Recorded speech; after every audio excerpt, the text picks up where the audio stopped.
성경 말씀을 함께 보시겠습니다. 다 같이 함께 보실 말씀은 신명기 32장 10절입니다. 찾으셨으면 한 목소리로 함께 말씀을 다 같이 선포하겠습니다.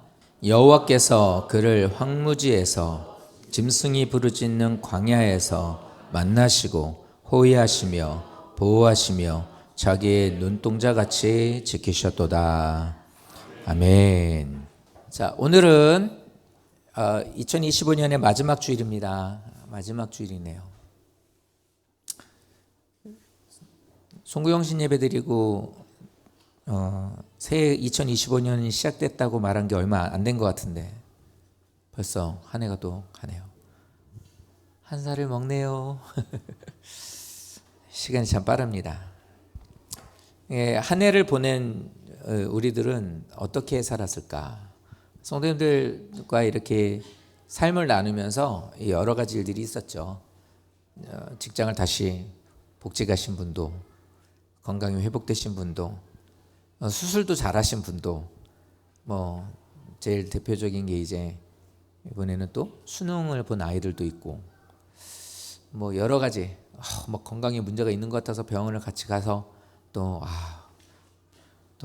건강하시다고 별거 아니라고 또 이런 또 말도 듣는 시간이 되었고, 성도님들 삶 속에 여러 가지 아마 일들이 있으셨을 겁니다. 우리들이 이 시점이 되면요, 예수 믿는 사람들은 딱 요 시점 되면은 이렇게 한 해 어떠셨습니까? 라고 말하면 다 공통적으로 말하는 말은 하나님 은혜로 살았지요 이라고 말하죠. 하나님 인도하셨습니다 이렇게 우린 얘기합니다. 근데 그거 입버릇이 되면 안 됩니다. 그냥 상투적인 인사치레, 그냥 마침 이렇게 교회 다니는 사람이니까 당연히 의뢰하는 말, 이렇게만 말하면 안 돼요. 이 고백이 추상적인 말로만 남을 때 근데 너무 많아요. 이 제일 많이 하는 말, 있을 땐 속은 안 그런데 입으로는 하나님이 하셨죠 이런 말. 그리고 또 하나 만나서 이렇게 모이다 그러세요. 그러면 그 다음에 꼭 하는 말이 있어요. 뭐죠? 인사치레로 하는 말. 기도할게요. 기도할게요 이런 얘기. 진짜 하려나? 이런 생각이 들기도 하죠. 진짜 기도하지도 않는 사람인데 이렇게 말하면 집사님 기도할게요 이렇게 얘기할 때 좀 그렇죠. 근데 이게 우리들에게 있어서는 그냥 막연하고 추상적인 어떤 말로는 해서는 안 되는 말들이에요. 그래서 오늘 이 시간에 하나님께서 우리를 인도하셨다 이 말, 우리가 이런 고백을 하게 될 때 말씀 위에서, 그리고 막연함이 아니라 구체적인 이 진리 안에서 좀 우리가 확인을 좀 한번 해볼까 해요. 그래서 오늘 성도님들에게 우리가 이제 함께 나누게 되는 이 신명기 32장 10절 말씀, 이 말씀을 가지고 하나님께서 우리를 어떻게 인도하셨는지, 진짜인지, 근데 그 정도가 어느 정도인지 우리들이 이런 것을 함께 좀 보고 나누고, 그래서 우리가 이것을 기억하며 이 말씀으로 살아가는 우리 모두가 될 수 있게 되기를 원합니다. 이 시간 하나님이 우리를 어떻게 인도하셨는지 한번 볼까요? 구체적으로 볼 거예요. 그러니까 구체적으로 보시는 이 말씀을 통해서 성도님들이 더욱더 은혜 가운데 거하시게 되는, 이렇게 하셨구나라고 이제는 그냥 막연하게 그냥 아니면 입으로만 하는 게 아니라 정말 자세하게 알게 되는 시간이 되시기를 바랍니다. 첫 번째, 오늘 이 말씀에 보면 이 성경을 보면요, 이 사람들에게 쓰이는 말들이 히브리어인데, 우리나라도 말도 마찬가지죠. 우리나라의 훈민정음도 시대를 이렇게 거치면서 이렇게 좀 많이 우리들의 현대어에 맞게 변한 것처럼 이 사람들의 말도 많이 이게 좀 변했어요. 그런데 변하지 않는 게 있는데요.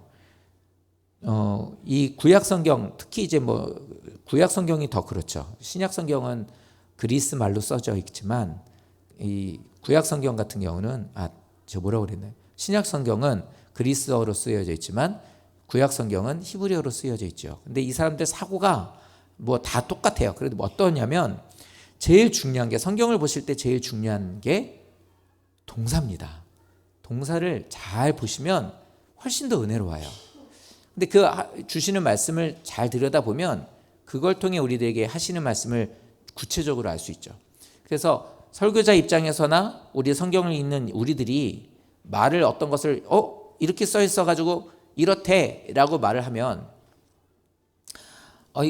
그 물건을 만든 사람의 의도가 그거 아니야. 그건 그렇게 말한 게 아니야. 라고 우리가 오해하는 일들이 생기게 돼요.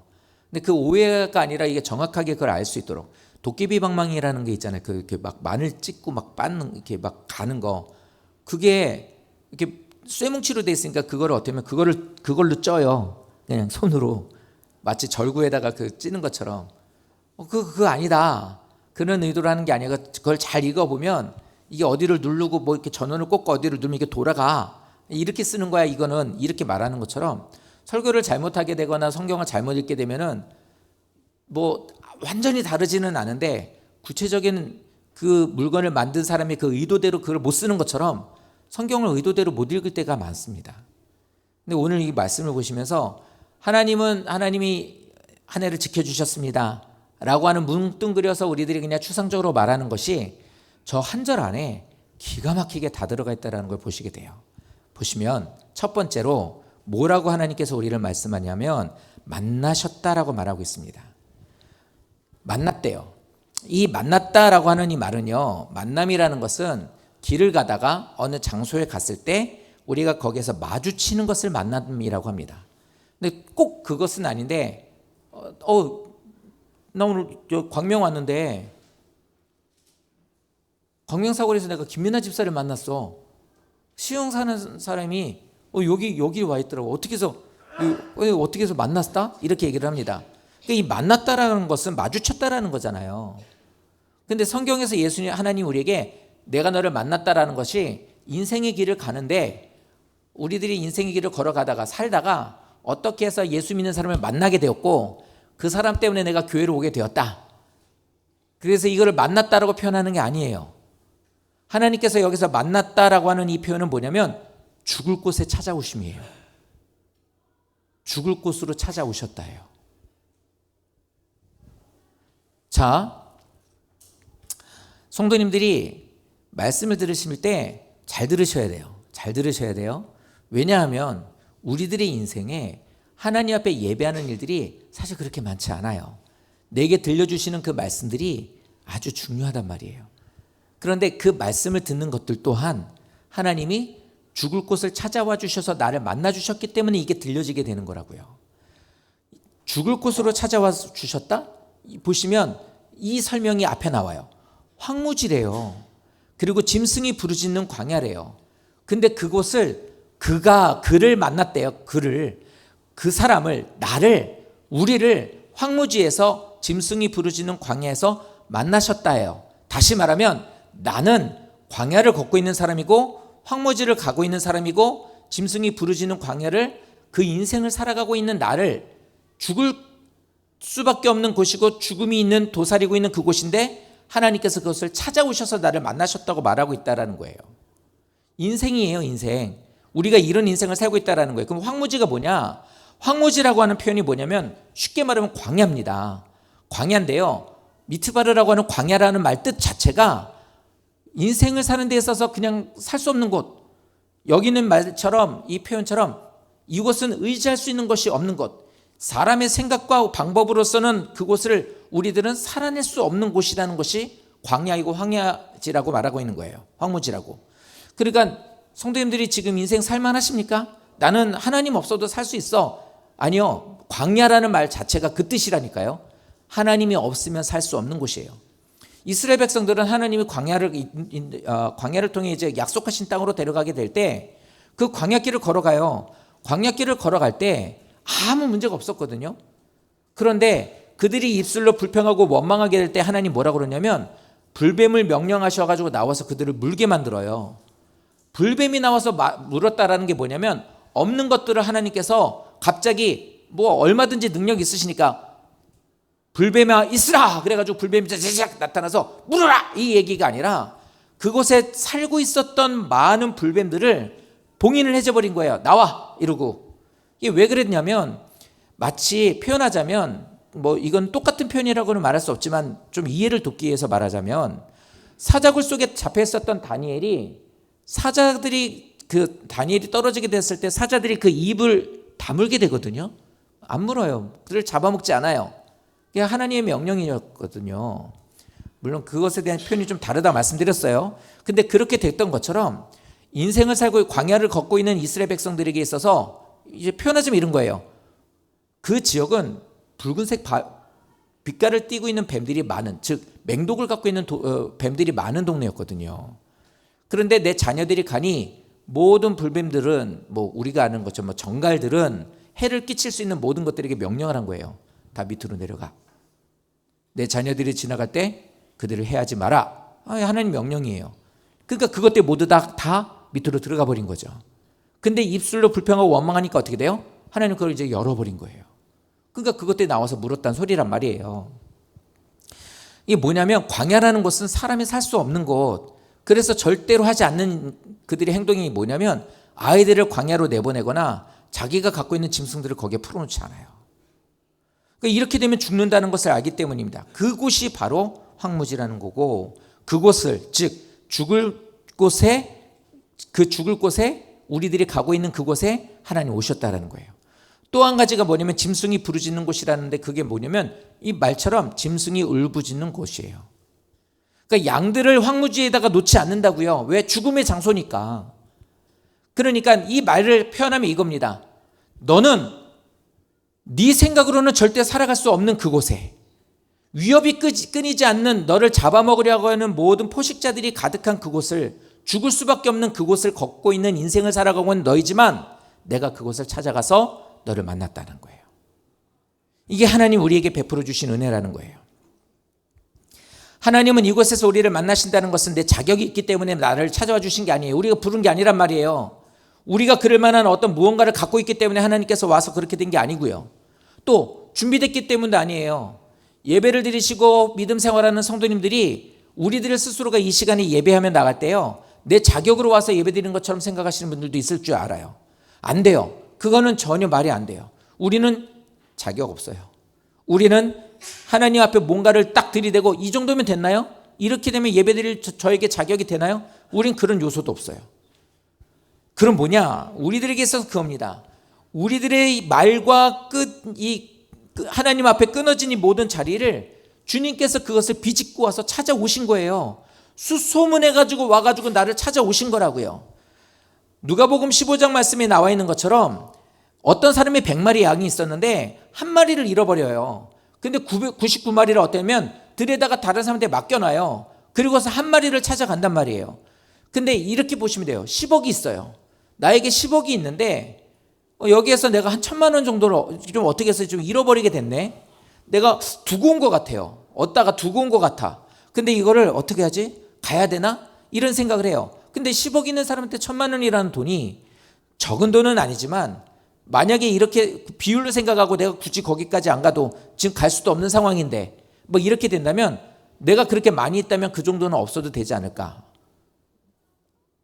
있어야겠지만, 아깝지만, 그래도 내가 지금 막 뭘 해야 되는데, 막 비행기를 타고 어디 가는데 비행기를 놓치고 뭐 이렇게 된다면 포기해. 이럴 수도 있단 말이에요. 100만 원이 됐든 1,000만 원이 됐든.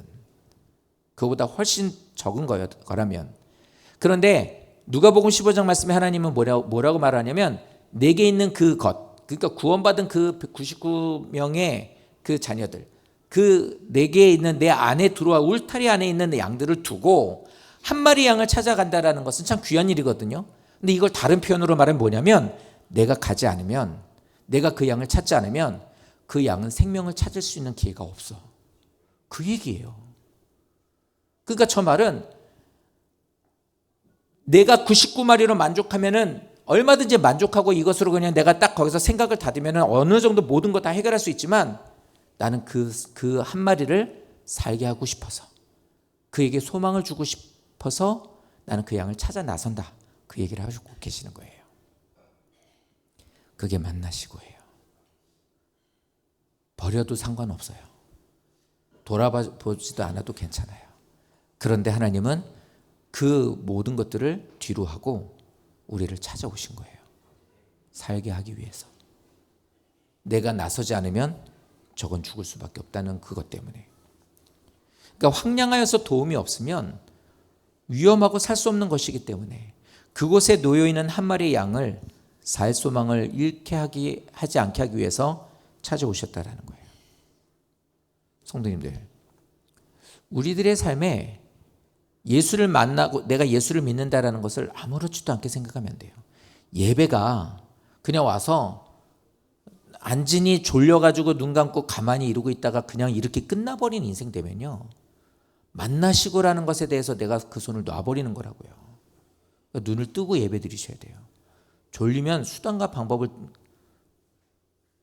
어떤 방법을 써서라도 들으시려고 하셔야 돼요.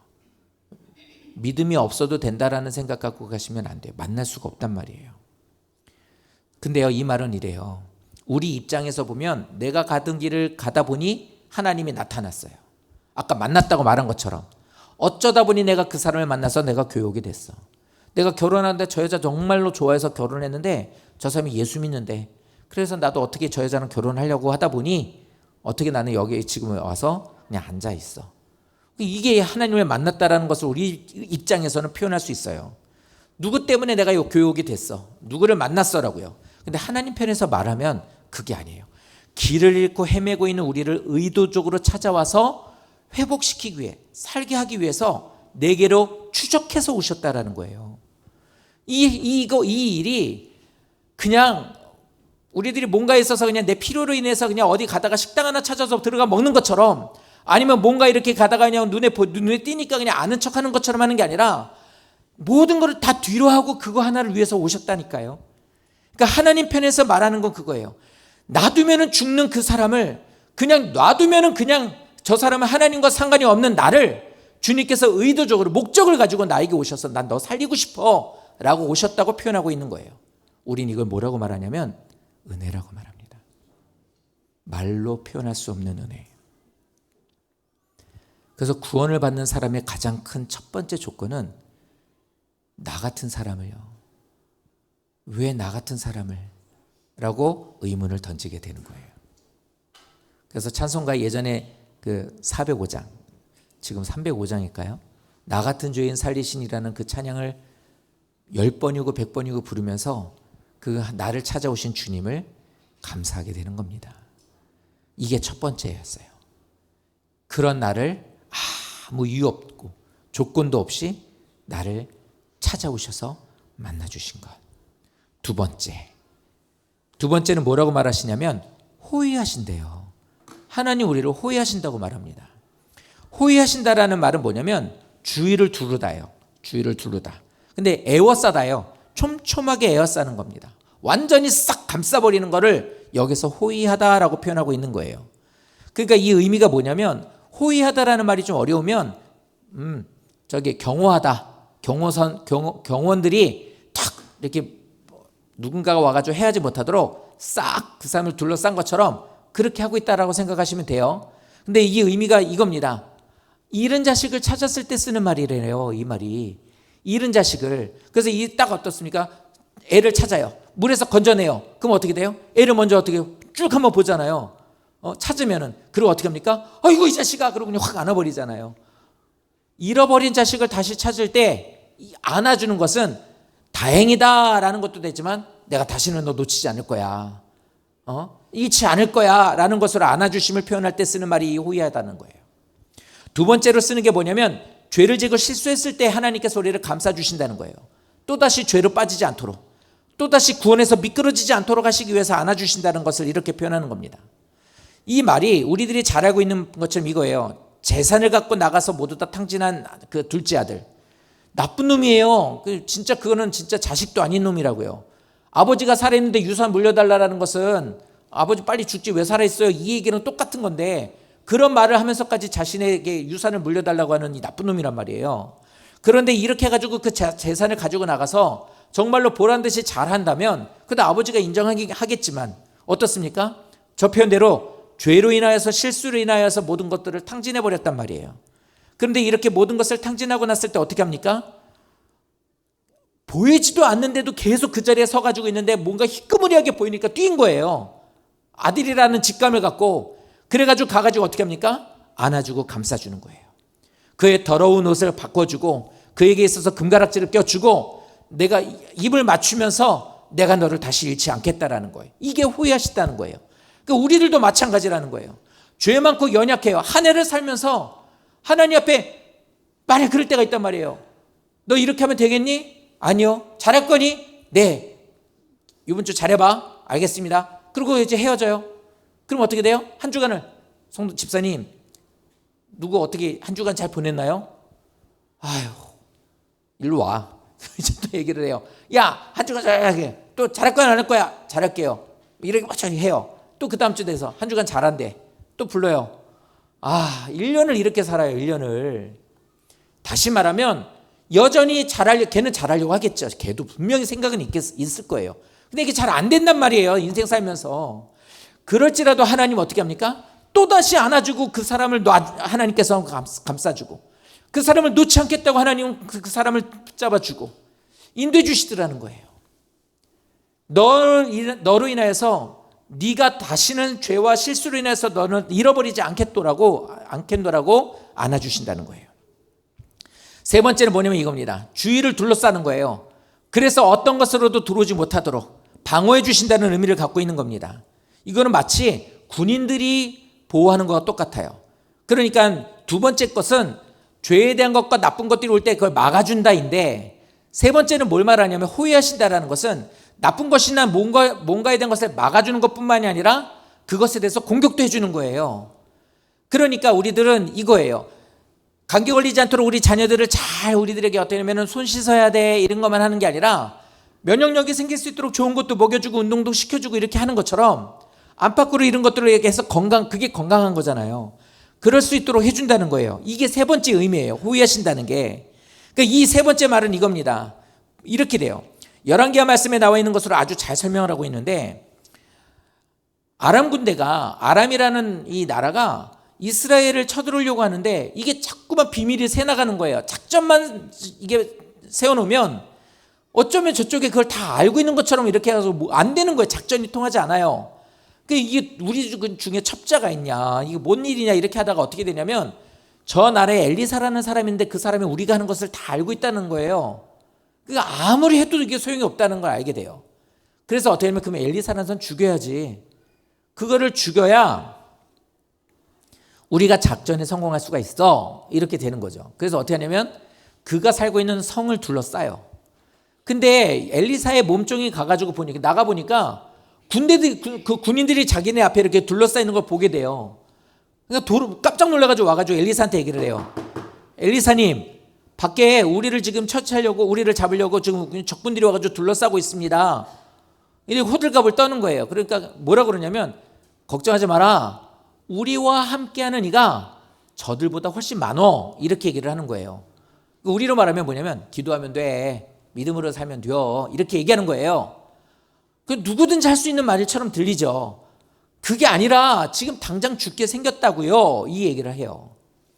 그랬을 때 11개에 있는 말씀은 뭐라고 하냐면 하나님, 이 종에게 눈을 열어주셔서 이 하나님이 하신 일을 보게 해주십시오. 이렇게 기도를 해요. 그랬더니 하나님이 그에게 역사에서 눈을 뜨러 보게 되니 밖에 있는 그 군인들보다 더 많은 하나님 나라의 천군천사가 그들을 둘러싸고 있는 걸 그 눈으로 보게 하셨다는 거예요. 이게 호위하시다예요.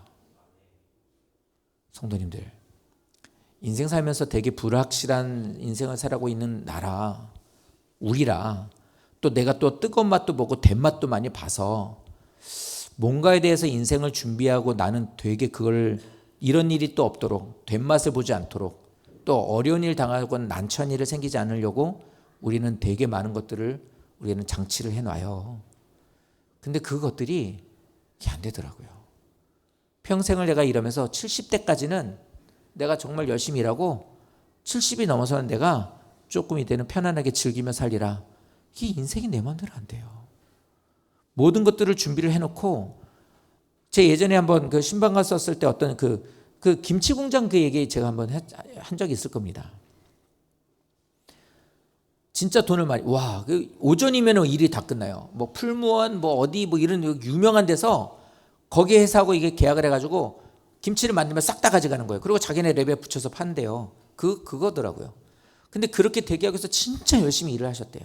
그 사장이라는 분이. 그분이 거기서 일하시는 집사님이 저한테 이제 거기 이제 일하는 그 김치를 이제 막 비닐로, 이제는 거기는 포장이 아니라 비닐로 되는 거니까 도매같이 하는 거라, 이제 신방 갔으니까 이제 이렇게 줘요. 물김치 한 비닐봉지, 그냥 우리가 먹는 그 빨간 비닐봉지 하나씩 이렇게 가져가 먹으면 정말 맛있기는 하더라고요. 이래서 대기업이 저기랑 이렇게 해서 파나보다 할 정도로.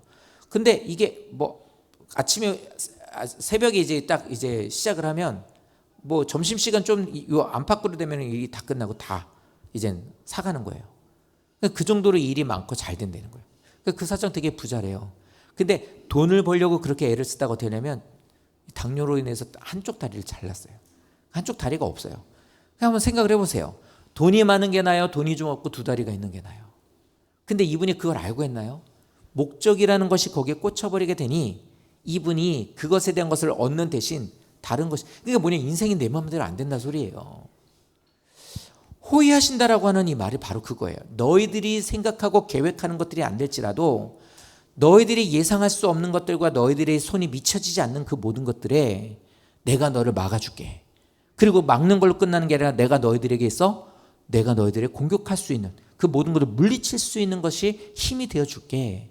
이게 우리의 1년 동안 지켜주신 두 번째 보호하심이래요. 세 번째 보호하심은 뭐냐면 말 그대로 보호예요. 보호하다라는 이 말은요, 분별하다예요. 그리고 이게 뭐냐면 세심하게 주의 깊게 지키다, 보다라는 말이 보호하다예요. 다시 말할까요? 세심하게 지켜보는 거예요. 그래서 이것은 겉모습이 아니라 상황 안에 담겨져 있는 의미까지 헤아리신다라는 의미를 갖고 있어요. 좀 더 쉽게 말하면 뭐냐면 우리들이 여기 앉아있는 분들이 다 보면 믿음 생활을 잘하고 있고 다 별일 없고 다 평안하신 것 같은데 내 삶 속에 내 마음은 사실은 되게 문제도 많고 어려움이 많아. 그래서 예배 시간에 졸지 마시라고요. 눈 뜨고 예배 드리시라고요. 근데 왜 졸고 눈을 감고 있을까? 나에게 있어서 뭔가 있겠죠. 밤에 잠을 못 잤든지 아니면 내게서 영적으로 계속해서 뭐 이렇게 뭐 졸리게 만들든지 뭐가 있을 거라고요. 뭐가 있기 때문에 그렇다라는 그 사람의 그 상황까지도 하나님은 헤아리신다는 거예요. 그래서 이런 것들을 갖고 어떻게 하시냐? 그 하나까지도 하나님은 보시고 질책하고 책망하고 심판하고 정죄하고 하나님께서 그 사람을 그냥 모르는 척 하시는 게 아니라 우리를 거기에서 다시 보호하시는 거니까 인도해 주시고 역사하신다는 겁니다. 요거 어디서 많이 본 말 아니에요? 하나님의 사랑의 눈으로 나를 어느 때나 바라보시고 하나님의 인자한 귀로서 언제나 너에게 귀를 기울이시고 어둠의 밝은 빛을 비춰주시고 작은 신음에도 응답하시니. 이거 뭐죠? 찬양이에요. 이 가사처럼 하나님은 이 말을 다른 말로 좀 말하면 이겁니다. 이 말을 싹 하나님에 대한 것을 빼고만 만약에 이거를 화가 난 상태에서 저 말을 읽어보면 뭐가 되냐면 바라보고 듣고 있고 이렇게 말하고 있죠. 이거 감시거든요. 하나님은 우리를 감시하시는 분이 아니에요. 하나님은 우리의 모든 것들을 내 형편을 꿰뚫고 보고 계시고 배려하신다는 의미를 말하고 있는 게 이 찬양이라고요.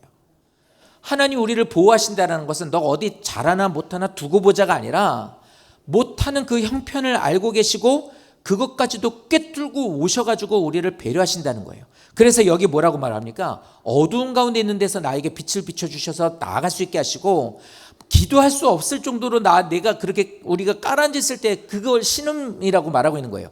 작게 신음하고 있는 들리지도 않는 신음소리가 들리는 것에도 하나님은 그거를 들으시고 나에게 쫓아오신다예요. 이게 하나님 우리를 보호하심이래요. 한 해 동안 살면서 얼마나 기도 생활 많이 하셨어요? 얼마나 하나님 앞에 내놓으라 할 만큼 내가 기도에 능력 있는 기도를 많이 하셨나요? 그러지 못할 때가 더 많아요. 그런데 기도하는 그 순간조차도 기도가 하나님의 원하시는 기도가 아니라 인간적인 기도할 때도 많았단 말이에요. 하나님 좀 제발 그러지 말고 도와주세요. 야, 믿음 가져야 돼. 믿음으로써 나가야지. 야, 하나님 나라와 의를 먼저 구하라고 내가 얘기했잖니. 모든 것을 하나님을 중심으로 기도를 해. 알겠어요, 하나님. 하나님 나 죽을 것 같다고요. 이런단 말이에요. 에휴, 이놈의 자식. 그렇게도 못 알아들어. 나가! 이게 아니라 아휴 이러면서 다시 안아주고 다시 싸매주고 다시 우리들이 두들겨주고 그러면서 어떻게 해요?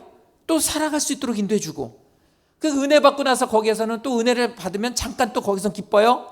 그러다가 또 이렇게 하면 어떻게 해요? 또 울면서 와요. 못하겠어요. 어떻게 되는지 잘 모르겠어요. 이런단 말이에요. 지난 금요기도회를 마치고 돌아가면서 이제 그런 얘기를 하시더라고요. 나 기도 못한다 잘. 기도도 못하고 어떻게 되는지 잘 모르겠다.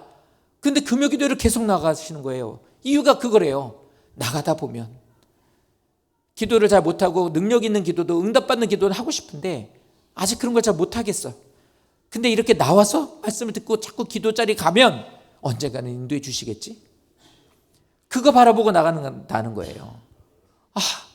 하나님 입장에서 보면 우리 입장이 그건 우리 입장이 말이죠. 하나님 입장에서 뭘까요? 그것만큼 기쁜 게 있을까요? 그것만큼 귀한 게 있을까요? 나는 어떻게 해서든지 하나님으로 인해서 내 갈급함을, 이 갈증을 나는 채우고 싶은데, 내 이 주림을 하나님의 말씀으로 채우고 싶은데 어떻게 안 될까요? 라고 하는 그 영혼을 가만두시겠냐는 거예요. 그러나 그렇게 하지 못하는 때여도, 그렇게 하지 못하는 그런 나의 모습이어도 오랜 시간 동안 하나님은 우리를 배려하시고 찾아오시고 인도해 주신다는 거예요. 성도님들, 이게 세 번째 우리를 향하신 하나님의 도우심의 표현입니다. 마지막 네 번째는 우리를 맨 마지막에 나오는 지키셨다라고 말합니다. 이 지키신다라는 것은 우리들을 파수꾼처럼 높은 곳에서 우리를 바라보시고 등대처럼 우리가 가는 그 길의 모든 것들을 지도해 주신다. 그 길을 지켜주신다. 주의 말씀은 내 발의 등이고 길의 빛이라고 그랬으니 말씀으로 나를 이끌어 주신다. 이게 바로 지키시다예요. 감사하고 맞는 말이에요. 그런데 이 지켜주심에 대한 것을 비유하는 단어가 하나 나와요. 뭐같이? 눈동자같이. 이 눈동자라는 말이 이제 무슨 뜻이냐면, 눈동자라고 하는 말에 이들이 쓰고 있는 단어의 뜻은 작은 사람이에요. 눈동자를 작은 사람이라고 불러요. 그죠? 이해가 안 가요. 이걸 어떻게 작은 사람이라고 부르지? 라고 생각할 수 있죠. 제가 김민아 집사하고 마주서서 얘기를 하다 보면, 내가 미나 집사의 눈을 이렇게, 물론 우리가 지금 이게 멀어서 좀 가까이서 성도님하고 대화를 하면서 이렇게 보면 그 눈동자에 누가 보여요? 내가 보이죠. 내가 그 눈동자 안에 작은 나의 모습이 있다가 눈동자 뜻이래요. 그러니까 이 말 뜻이 뭐냐면 내 모습이 담긴 곳이 눈동자인 거예요. 이 뜻이 이겁니다. 뭐냐면 눈동자란 가장 연약한 곳. 그래서 본능적으로 가장 먼저 보호받는 곳이 눈동자인 거예요. 다시 말하면 하나님은 우리를 그냥 위험에 노출시키지 않으신다는 뜻을 갖고 있는 게 눈동자예요. 그러니까 하나님이 지키셨다라는 표현을 이제 쭉 몇 개를 보여드릴 텐데, 지키신다는 표현이 뭐냐면 나는 너를 위험에 노출시키지 않을 거야. 이 얘기를 하는 거예요. 두 번째 뭐냐면 가장 소중한 곳이라는 거예요. 예전에 옛날 말 중에 이런 말이 있죠. 건강에 눈이 뭐라고 그러죠?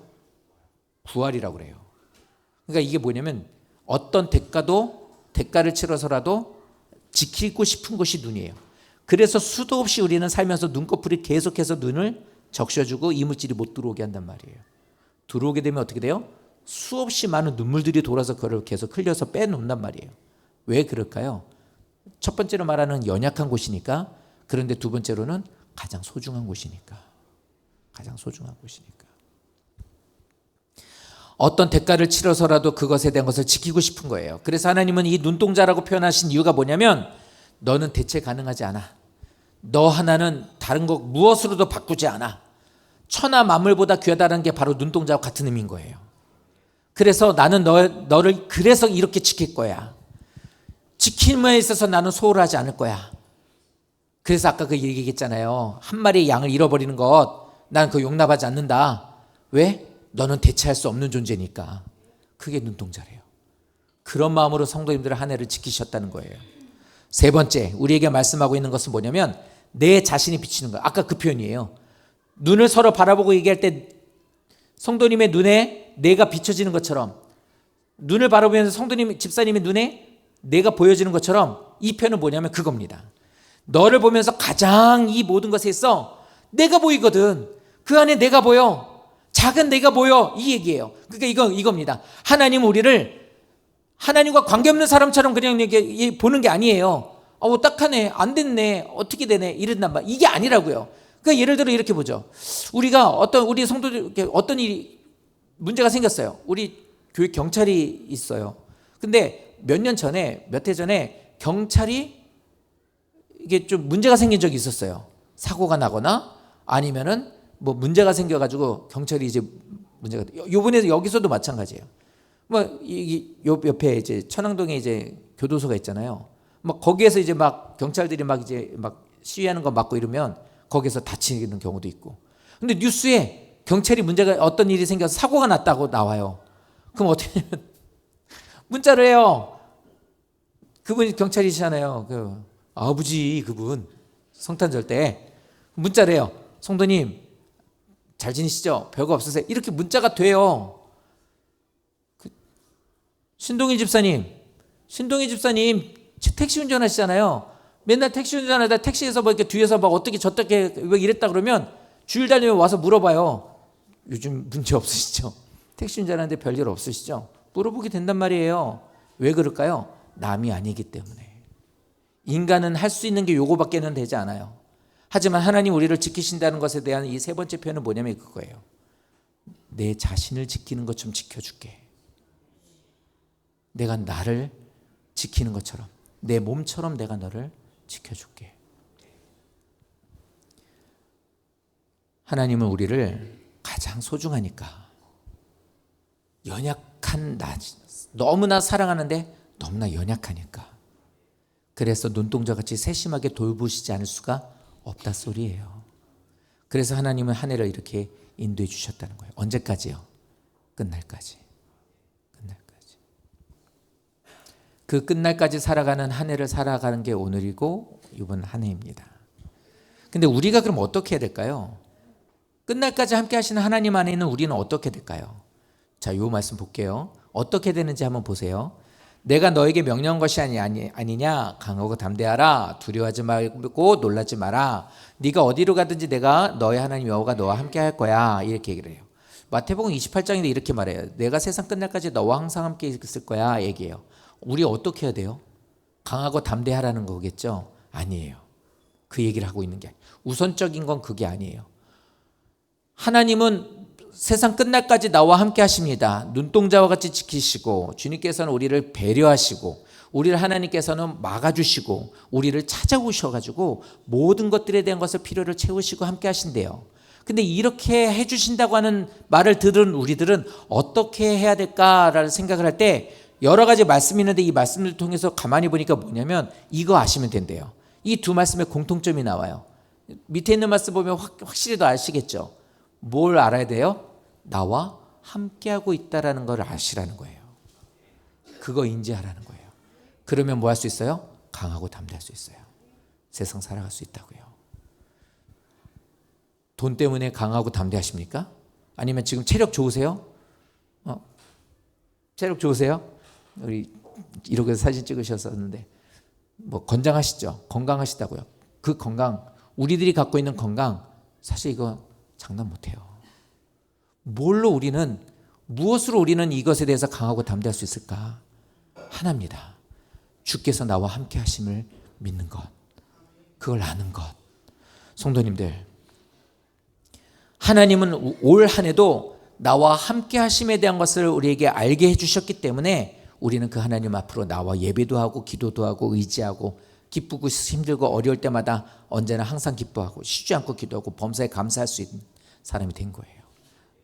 함부로 주 이름을 오르내린다는 것이 안 돼서 여호와라는 이름 하나 나오면 이 사람들 가서 목욕하고 와서 다시 여호와 이름도 하나 못 써가지고 주라고 이름 쓰는 이 두려운 이름을 우리는 얼마든지 부를 수 있게 한 것은 내가 너와 함께하고 있기 때문에라는 말씀 때문이었다고요.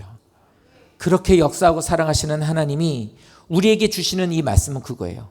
하나님은 자기를 어필하시는 거예요. 알아줬으면 좋겠어. 내가 너를 찾아왔어. 모든 것들을 다 제끼고 그리고 나는 너에게 모든 것을 뒤로하고 나는 너에게 이 모든 것들을 주기를 원해. 그래서 언제나 너에게 있어서 그 모든 죽음의 장소까지 찾아왔고 너의 모든 것들을 둘러싸서 그 어떤 것도 못 들어오게 하고 또 때로는 그것을 너희들이 그럼에도 불구하고 너희들이 헤아려고 할 때 내가 그걸 다 무찔러주고 나는 나 자신을 지키는 것처럼 연약하고 소중하기에 나는 너를 지켰단다. 이 말씀을 갖고 살아가는 우리들이 이 한 해를 살았을 때 하나님께서 하셨습니다라는 것을 감사하고 주님을 인정하고 주님과 동행하는 삶을 살라고 우리에게 알려주시고 있는 거예요. 사랑하는 성도 여러분, 올해도 함께 하신 하나님께 감사하십시오. 그리고 과거에 함께 하셨던 하나님이 지금도 함께하고 있다는 것으로 알 수 있는 것은 앞으로도 함께 하심이었어요. 그러므로 새해에도 하나님께서 우리의 모든 것들을 이끌어 주실 것을 믿고 주님께 한번 맡겨보시죠. 이전보다 더 많이. 그래서 주님의 나라에 들어갈 때까지, 세상 끝날까지라고 그랬으니까 주님 나라 들어갈 때까지 더욱 하나님을 한번 더 의지하시죠. 올해보다 내년 좀 더 한번 열심히 한번 결단하시죠. 더 의지하겠습니다. 그리고 우리를 위해서 일하시고 행하시는 하나님으로 인해서 우리 모든 성도들이 승리하기를 예수님 이름으로 축원드립니다. 한 해 동안 그리고 영원히 우리를 만나기 위해 찾아오셨고 빈틈없이 호위하시고 세밀하게 보호하시고 눈동자와 같이 지키시고 끝날까지 함께 하시겠다고 말씀하시고 또 하나님께서 지금도 그렇게 역사하고 계신 하나님 앞에 감사와 영광을 올려드립니다.